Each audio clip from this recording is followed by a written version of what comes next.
તો નમસ્તે વિદ્યાર્થી મિત્રો, જ્ઞાન સેતુ કાર્યક્રમ આધારિત ધોરણ 10ના બ્રિજ કોર્સના ચેપ્ટર 12 સજીવોમાં વિવિધતાના સંપૂર્ણ સોલ્યુશનમાં આપનું હાર્દિક સ્વાગત છે.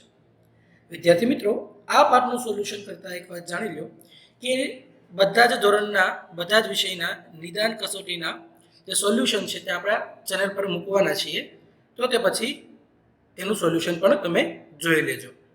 હવે આપણે ચેપ્ટર 12 જોઈએ. અહીંયા તમને કીધું છે વિદ્યાર્થી મિત્રો, ધોરણ 6માં સજીવોની તેની આસપાસ વિશે કેટલીક બાબતો આપણે શીખી ગયા છીએ. વેકેશનમાં તમે ઘણી રસપ્રદ જગ્યાએ મુલાકાત ગયા હશો, જેવા કે પર્વતીય વિસ્તારોમાં સાપુતારા છે, અંબાજી છે, ગિરનાર છે. જંગલ પ્રદેશોમાં પણ જોવા તમે ગયા હશો, સાસણગીર છે, જાંબુઘોડા છે વગેરે. સાથે સાથે રણ પ્રદેશ, કચ્છ, દરિયા કિનારોથી ચાલ ઉભરાટ, આવા વિસ્તાર. પછી છે પ્રાણીઓમાં જોવા મળતી સમાનતા, તો માંસાહારી હોય છે, ઉષ્ણ રુધિરવાળા હોય છે, એ સમાનતા હશે. પછી છે અહીંયા તમને ભિન્નતા આપેલી છે, તો કદમાં ભિન્નતા હોય છે, એના આહારમાં ભિન્નતા હોય છે, રહેઠાણમાં ભિન્નતા હોય છે, તેના શરીરમાં ભિન્નતા હોય છે. પાંચમું છે તમારા ઘરમાં આસપાસ જોવા મળતા સજીવો, તો ગાય, ભેંસ, કૂતરા, કીડી, મકોરા, ગરોળી, ઘણા બધા સજીવો જોવા મળે છે. વનસ્પતિ નામ તો લીમડો, બાવળ, વડ, બિલ્લી, આસોપાલવ, બદામ, આ બધા વનસ્પતિ તમને જોવા મળે છે. સજીવમાં વિભિન્ન સ્વરૂપોની વિભિન્નતાઓનો અભ્યાસ કરવા માટે, તેઓના અનુરૂપ સમૂહ બનાવવા માટે સજીવોના મહત્વના લક્ષણોને ધ્યાનમાં લેવામાં આવે છે. એટલે કોઈ પર્ટિક્યુલર સમૂહને બનાવવા માટે એના લક્ષણોને ધ્યાનમાં લેવામાં આવે છે. સજીવોના વર્ગીકરણનો પ્રયાસ પ્રાચીન સમયમાં ગ્રીક તત્વજ્ઞાની એરિસ્ટોટલના સજીવોના નિવાસના આધારે કર્યો. એટલે કે આ જે સજીવો જે જગ્યા પર નિવાસ કરતા હતા તેની આધારે તેને વર્ગીકરણ કર્યું હતું. ત્યારબાદ સજીવના વર્ગીકરણ માટે વિવિધ બાબતોને ધ્યાનમાં લેવામાં આવી, જેમ કે કોષ કેન્દ્રની સંખ્યા, ખોરાક બનાવવાની ક્ષમતા, કોષોની સંખ્યા, ખોરાક બનાવવાની ક્ષમતા, શરીરના વિવિધ અંગો. હવે વિદ્યાર્થી મિત્રો, તમને કોષ કેન્દ્ર, તો જે સજીવોમાં કોષ કેન્દ્ર સુવિકસિત હોય છે, તો સુવિકસિત કોષ કેન્દ્ર હોય તેવા સજીવોને અલગ કરવામાં આવ્યા, અને જેનું અવિકસિત કોષ કેન્દ્ર હોય તેવાને અલગ કરવામાં. કોષોની સંખ્યા તમને ખબર છે, અમીબા છે, પેરામિશ્રમ છે, યુગ્લિના છે, આ બધા સજીવો એક કોષ ધરાવે છે. પરંતુ એવા બીજા ઘણા સજીવો છે કે એક કરતાં વધારે કોષ ધરાવે છે. જેમ કે આપણે જટિલ કોષો આપણામાં આવે છે કે આપણે એક કરતાં અનેક પ્રકારના કોષો ધરાવીએ છીએ. ખ્યાલ આવે છે તમને? ખોરાક બનાવવાની ક્ષમતા, શરીરના વિવિધ અંગો ઉપરથી તેનું વર્ગીકરણ કરવામાં આવ્યું. વર્ગીકરણ સમૂહોની પદાનુક્રમિત સંરચના, એટલે કે એની સંરચના કઈ રીતે કરી? પદ અનુસાર. તો જો Ernest Haeckel, Robert Whittaker, Carl Woese નામના વૈજ્ઞાનિકોએ, જીવ વૈજ્ઞાનિકોએ બધા સજીવોની સૃષ્ટિના વ્યાપક વર્ગમાં વિભાજન કરવાનો પ્રયત્ન કર્યો. વિટેકર દ્વારા રજૂ થયેલી વર્ગીકરણ પદ્ધતિમાં 5 સૃષ્ટિ છે: મોનેરા, પ્રોટિસ્ટા, ફૂગ, વનસ્પતિ સૃષ્ટિ અને પ્રાણી સૃષ્ટિ. વ્યુહે મોનેરા સૃષ્ટિને આર્કિયોબેક્ટેરિયા અને યુબેક્ટેરિયામાં વહેંચી લીધી. ફરીથી ભિન્ન સ્તરોમાં સજીવોને ઉપસમૂહમાં વર્ગીકૃત કરવામાં આવ્યા, જેવા કે જો સૃષ્ટિ, તેની નીચે સમુદાય અને વિભાગ, એની નીચે વર્ગ, એની નીચે ગોત્ર, કુળ, પ્રજાતિ અને જાતિ.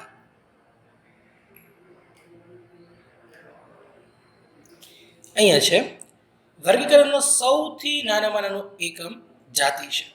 હવે જો અહીંયા તમે શું કીધું છે કે વિટેકરની 5 સૃષ્ટિને વર્ગીકરણ કરો, તો મોનેરા, પ્રોટિસ્ટા, ફૂગ, વનસ્પતિ સૃષ્ટિ અને પ્રાણી સૃષ્ટિ. અહીંયા જો એમાં પહેલું છે મોનેરા, તો કોષ કેન્દ્ર કે અંગિકાનો અભાવ હોય છે. કોષ દિવાલ કેટલાકમાં હોય છે તો કેટલાકમાં હોતી નથી. પોષણ સ્વયંપોષી હોય છે અને પરપોષી હોય છે. સ્વયંપોષી મીન્સ કે પોતાનો ખોરાક જાતે બનાવવાની ટ્રાય કરશે, અને પરપોષી એટલે બીજા પર આધાર રાખશે. ઉદાહરણ તો બેક્ટેરિયા, જીવાણુ, નીલહરિત નીલ અથવા તો સાયનોબેક્ટેરિયા. પછી તે પ્રોટિસ્ટા, રચના છે એક કોષીય, સુકોષ કેન્દ્રીય ધરાવશે, એટલે તેનું કોષ કેન્દ્ર વિકસિત છે. પ્રચરણ એટલે ચાલવા માટે પક્ષીઓ તો કશાનો ઉપયોગ કરે છે. તમને જો આ જે છે ને આ કશા છે, જે વાળ જેવી દેખાય છે, તે સ્વયંપોષી તેમજ વિષમપોષી હોય છે.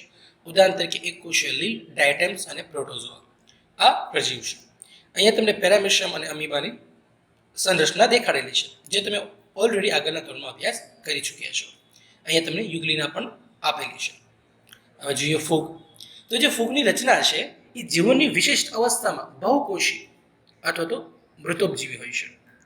એટલે મૃતોપજીવી એટલે મૃત શરીર અથવા તો મૃત જે વસ્તુ છે એની ઉપર પોતાનું જીવન ગુજારવું. સડેલા કાર્બનિક પદાર્થોમાં પોષણ મેળવવું. કોષ દિવાલ કાઇટિનની બનેલી હોય છે, જટિલ શર્કરાની બનેલી હોય છે. ઉદાહરણ તરીકે ઈસ્ટ, મશરૂમ, એગેફિક્સ. અહીંયા તમને બીજું આપ્યું છે કે કેટલીક ફૂગની જાતિઓ નીલહરિત સાયનોબેક્ટેરિયાની સ્થાયી આંતર સંબંધ ધરાવે છે, તેને સહજીવન કહે છે. આવા સહજીવનને લાઇકેન કહે છે. સહજીવન એટલે કે જે બે જે જીવો છે એકબીજાને રહેઠાણ આપે અને એકબીજાની મદદ કરીને આંતર સંબંધ દ્વારા એકબીજા ઉપર નિર્ભય, તો તેને આંતર સંબંધ કહેવાય છે. લાઇકેન મોટા ભાગે વૃક્ષની છાલ પર રંગીન ધબ્બા સ્વરૂપે જોવા મળે છે. અહીંયા તમને આ જે ફૂગ છે એના તમને ઉદાહરણ આપેલા છે, એસ્પરજીલસ, પેનિસિલિયમ અને એગેરિસ.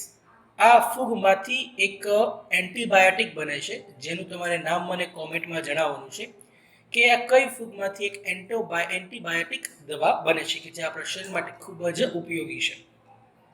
અહીંયા તમને થોડોક ખાલી જગ્યા આપી છે. પાંચ સૃષ્ટિ જે વર્ગીકરણ છે કોને, તો વીટે કરે.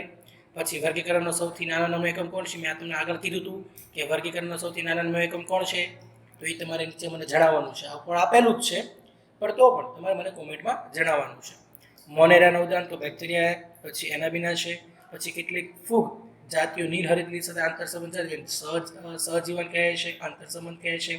અહીંયા તમને એક ચાર્ટ આપેલો છે, ચાર્ટ તમારે શાંતિથી રીડ કરવાનો છે. આ ચાર્ટ દ્વારા તમે અટવાશો નહીં કે સજીવોના મુખ્ય બે રીતે વર્ગીકરણ, આદિકોષ કેન્દ્રીય, સુકોષ કેન્દ્રીય. એ આદિકોષ કેન્દ્રીય પ્રોકોરિયોટિક્સ કહેવાય છે, જેમાં એક કોષીય સજીવો હોય છે, જેમાં એક જ સૃષ્ટિ છે મોનેરા. જ્યારે સુકોષ કેન્દ્રીયમાં એક કોષીય અને બહુકોષીયમાં, તો એક કોષીયમાં પાછી છે પ્રોટિસ્ટા. બહુકોષીયમાં કે જે કોષ દિવાલ ધરાવે છે અને કોષ દિવાલ ધરાવતા નથી. તો કોષ દિવાલ કોણ ધરાવે, તો વનસ્પતિ ધરાવે. તો એમાં પ્રકાશ સંશ્લેષણ કરી શકતા હોય તેવા, પ્રકાશ સંશ્લેષણ કરી શકતા હોય ન હોય તેવા. તો જે નથી કરી શકતા તેને ફૂગ કહેવાય છે, જે કરી શકે છે તેને વનસ્પતિ કહેવાય છે. હવે આ બાજુ જુઓ તો કોષ દિવાલ વિહીન, તો એમાં પ્રાણી આવશે. ખ્યાલ આવી ગયો તમને. અહીંયા તમને શરીર રચના એક અંગી એટલે કે એક અંગ, દ્વિઅંગી તેમાં બે અંગ આવે, ત્રિઅંગી એટલે એમાં મૂળ પ્રકારના 3 અંગ આવે. તો એ રીતે વિભાજન કરેલા છે. શરીર રચના વિશે માહિતી આપી છે. વાહક પેશી, તમને ખબર છે કે આપણે કેમ રુધિર વહનનું એક તંત્ર છે, તો તેવી જ રીતે એક વાહક પેશીમાં આ વનસ્પતિમાં વાહક પેશી આવેલી હોય છે. હવે જોઈએ એકાંગી, દ્વિઅંગી અને ત્રિઅંગીમાં અનાવૃત કે નગ્ન ભ્રૂણ જોવા મળે છે, તેને બીજાણુ કહેવામાં આવે છે. પ્રજનન અપ્રત્યક્ષ હોય છે, બીજ ઉત્પન્ન કરવાની ક્ષમતા હોતી નથી. આથી તેઓને અપુષ્પ, ક્રિપ્ટોગેમ અથવા તો અપ્રત્યક્ષ પ્રજનન અંગોવાળી વનસ્પતિ કહેવામાં આવે છે. જે વનસ્પતિમાં પ્રજનન પેશી પૂર્ણ સ્વરૂપે વિકાસ પામેલી હોય અથવા તો વિભેદિત પામેલી હોય, તો તેની પ્રજનન ક્રિયા બીજ ઉત્પન્ન કરી શકે છે અને તેને સુપુષ્પી કહે છે અથવા તો સપુષ્પી બીજધારી વનસ્પતિ કહે છે. બીજની અવસ્થાને આધારે સપુષ્પી વનસ્પતિના 2 પ્રકાર પાડવામાં આવે છે, અનાવૃત બીજધારી અને આવૃત બીજધારી. અનાવૃત એટલે કે આવરણ વગરનું અને આવૃત એટલે કે આવરણ વાળું. તમને ખબર છે કે અમુક જે બીજ હોય છે એની ઉપર આવરણ હોય છે અને અમુક બીજ ઉપર આવરણ હોતા નથી, એટલે કે નગ્ન હોય છે. એને તમને ઉદાહરણ આપ્યા છે અને કીધેલું છે. હવે આ જે આવૃત બીજધારી છે એમાં પાછા 2 પ્રકાર પાડવામાં આવે છે, એકદળી અને દ્વિદળી. તમને ખબર છે કે તો કોઈ બીજ હોય એને તમે વચ્ચેથી ભાંગો, તો જો એના 2 સરખા ભાગ પડતા હોય તો એને દ્વિદળી કહેવાય, અને સરખા ભાગ ફાડા નથી પડતા તો તેને એકદળી કહેવાય છે. એટલે 2 બીજપત્રો ધરાવતા હોય અને 1 બીજપત્રો ધરાવતા હોય. અહીંયા તમને પાછી તો ખાલી જગ્યા આપી છે, પ્રશ્નનો જવાબ આપ્યા છે, પ્રશ્ન આપ્યા છે જોવામાં કે વિભેદીકરણ જોવા ન મળતું હોય તેવા વનસ્પતિના વિભાગ, તો એક અંગી અથવા તો સુકાય. ઉભયજીવી તરીકે ઓળખાતો વર્ગ તો દ્વિઅંગી. વહન માટે વાહક પેશી ધરાવે છે તો ફક્ત અને ફક્ત ત્રિઅંગી. અપુષ્પી વનસ્પતિના 3 ભાગ, તો શું આવશે, એકાંગી, દ્વિઅંગી અને ત્રિઅંગી. પાંચમું છે કે જે વનસ્પતિઓમાં પ્રજનન પેશી પૂર્ણ સ્વરૂપે વિકાસ પામેલી અને વિભેદિત હોય અને પ્રજનન ક્રિયા પછી બીજ ઉત્પન્ન કરતા હોય તો તેને સપુષ્પી બીજધારી વનસ્પતિ કહેવામાં આવે છે. અહીંયા તમને પાછો પ્રાણીઓનો ચાર્ટ આપ્યો છે કે સામે પ્રાણીઓમાં પૂરું થઈ ગયું. હવે પ્રાણી, તો પ્રાણીઓમાં 2 વિભાજન પડે, કોષ સ્તરીય આયોજન અને પેશી સ્તરીય આયોજન. કોષ સ્તરીય આયોજનમાં છિદ્રકા એને પેરીફોરા કહેવાય, પોરોફોરા. પછી છે પેશી સ્તરીય આયોજન, તેમાં અધિસ્તર અને કોષ્ઠીય સ્તર વચ્ચે દેહગુહા હોતી નથી, અદેહ કોષ્ઠી કહેવાય. એમાં કોષ્ઠાંતરી, સેલિબ્રેટ્રા અને પૃથુકુમી એને આપેલું છે. હવે જો આ તમને એના શું કહેવાય આપણે સાયન્ટિફિક નેમ પણ આપેલા છે, પ્લેટી હેમ્લેન્થિસ, પછી કુટ દેહકોશી હોય, ખોટી હોય તો સૂત્રકુમી છે, નેમિડોડા. પછી દેહકોષ્ઠીમાં 2 છે કે ભ્રૂણની વૃદ્ધિ દરમિયાન એક કોષમાંથી મધ્યવર્ગ સ્તરના કોષોમાં વિકસે, એમાં નુપુરક, સંધિપાત અને મૃદુકાય. મોલુસ્કા, ઓથ્રોપોડા અને એનેલિડા. પછી અંતઃગર્ભસ્તરીમાં દેહકોષનું નિર્માણ કોથળી સ્વરૂપે થતું હોય, તેમાં અમેરુદંડી અને મેરુદંડી. અમેરુદંડી એટલે કે મેરુદંડ હોય નહીં, એટલે એક મેરુદંડ મીન્સ કે એક એવો સપોર્ટ, જેમ કે કરોડરજ્જુ છે તેમ તે રીતે દર્શાવે છે. તેમાં શૂળત્વચી, આર્કિયોડર્મેટા અને મેરુદંડીધારી, એમાં આવશે મેરુદંડી કાર્ડટા. પછી માત્ર ડિંબ અવસ્થામાં સુધી મેરુદંડ હોય, પછી તે ન હોય તો શું કહેવાય તેને? પ્રમેરુદંડી, પ્રોટોકાર્ડટા. અને પુખ્તમાં મેરુદંડી કરોડસ્તંભ કે પૃષ્ઠવંશીમાં રૂપાંતર થયા તો એને પૃષ્ઠવંશી વર્ટિબ્રેટા. તો નીચે એના પાછા પ્રકાર આપ્યા છે, એ પ્રકાર તમારે ખાલી હવે એ મુખ્ય પ્રકાર વિશે આપણે ભણવાનું છે. અહીંયા તમને આખો કોષ્ટક આપેલો છે. કોષ્ટક તમે આવી રીતે જુઓ, ફોટો આડો પડ્યો છે, એમાં નિવાસ સ્થાન, દેહ સ્થાન એના વિશે માહિતી આપેલી છે. આ માહિતી તમારે વાંચવાની છે અને યાદ રાખવાની છે 11-12 સાયન્સ માટે. ઠીક છે. હવે જો અહીંયા તમને બધા એના આપેલા જ છે, આ જોઈ લો. આને તમારે ખાલી વાંચવાના છે અને યાદ રાખવાના છે. તમને ખ્યાલ પડે કે કઈ રીતે આ જે સજીવો છે એનો વિકાસ થયો છે. આભાસી, પછી પ્રશ્ન જુઓ, આભાસી શરીર ગુહા ધરાવતા પ્રાણીઓને કોઈ પણ બે ઉદાહરણ તો અળસિયું, ઝીંગો, માખી. સૌપ્રથમ સાચી શરીર ગુહા ધરાવતો પ્રાણી છે નુપુરક. જલ પરિવહન તંત્રમાં એટલે નલિકા ધરાવતો પ્રાણી સમતો છિદ્રકાય. જીવનની બધી જ અવસ્થાઓ સુધી મેરુદંડ હાજર ન રહેતો હોય તેવા પ્રાણીઓ તો બાલાનોગ્લુકસ, એમ્ફિયોક્સિસ અને હર્મિડી. પૃષ્ઠવંશીઓના કેટલા અવયવમાં વિભાજન કરવામાં છે? તો પહેલું છે મત્સ્ય, ઉભયજીવી, સરીસૃપ, વિહંગ અને સસ્તન. હવે એની વિશે પણ તમને અહીંયા વધારે માહિતી આપેલી છે. હવે જો એનું નિવાસસ્થાન શું છે, શરીર રચના કઈ રીતે દર્શાવેલી છે, રુધિરાભસન તંત્ર છે કે નહીં, હૃદય એકસ્તરીય છે, દ્વિખંડીય છે, ત્રિખંડીય છે કે ચતુષ્ખંડીય છે, પ્રજનનમાં ઈંડા મૂકે છે કે બચ્ચાને જન્મ આપે છે, કે પછી અંતઃફલન છે કે બાહ્ય ફલન છે, એના ઉદાહરણ આપ્યા છે. ખ્યાલ આવ્યો? તો આ વિદ્યાર્થી મિત્રો તમારે ખાલી શું કરવાનું છે? શાંતિથી વાંચવાનું છે અને યાદ કરવાનું છે, કારણ કે 11-12 સાયન્સમાં આની વિશે ઘણી માહિતી આવશે. હવે જો નામકરણ. હવે આપણે એમ કહીએ કે દાખલા તરીકે આપને ખબર છે કોઈ પણ સજીવ હોય અથવા તો કોઈ પણ સમુદાય હોય તો તેનું નામકરણ આવશ્યક છે. હવે વૈજ્ઞાનિકોને પ્રોબ્લેમ હતી. દાખલા તરીકે હવે અમેરિકામાં કે કોઈ પણ એ જગ્યાએ જીવ વિજ્ઞાન કોઈ પણ રશિયા કે કોઈ પણ દેશમાં કોઈ એક નવી જાતિ શોધાણી અથવા તો નવો સજીવ શોધાણો, તો હવે એ સજીવનું નામ આખા વિશ્વમાં એક હોવું જરૂરી છે. તો એની માટે આ નામકરણ પદ્ધતિને વિકસાવવામાં આવી. તો કેરોલસ લિનિયસ દ્વારા પ્રજાતિ અને જાતિને ધ્યાનમાં રાખીને નામકરણ પદ્ધતિ આપવામાં આવી. તો પ્રજાતિનું નામ હંમેશા કેપિટલમાં લખવામાં આવે છે અને જાતિનું સ્મોલ લેટરમાં. અને જો છપાયેલું હોય તો તેને નીચે ઇટાલિક એટલે અંડરલાઇન કરવી જરૂરી છે. ઇટાલિક એટલે ક્રોસમાં લખવું જરૂરી છે.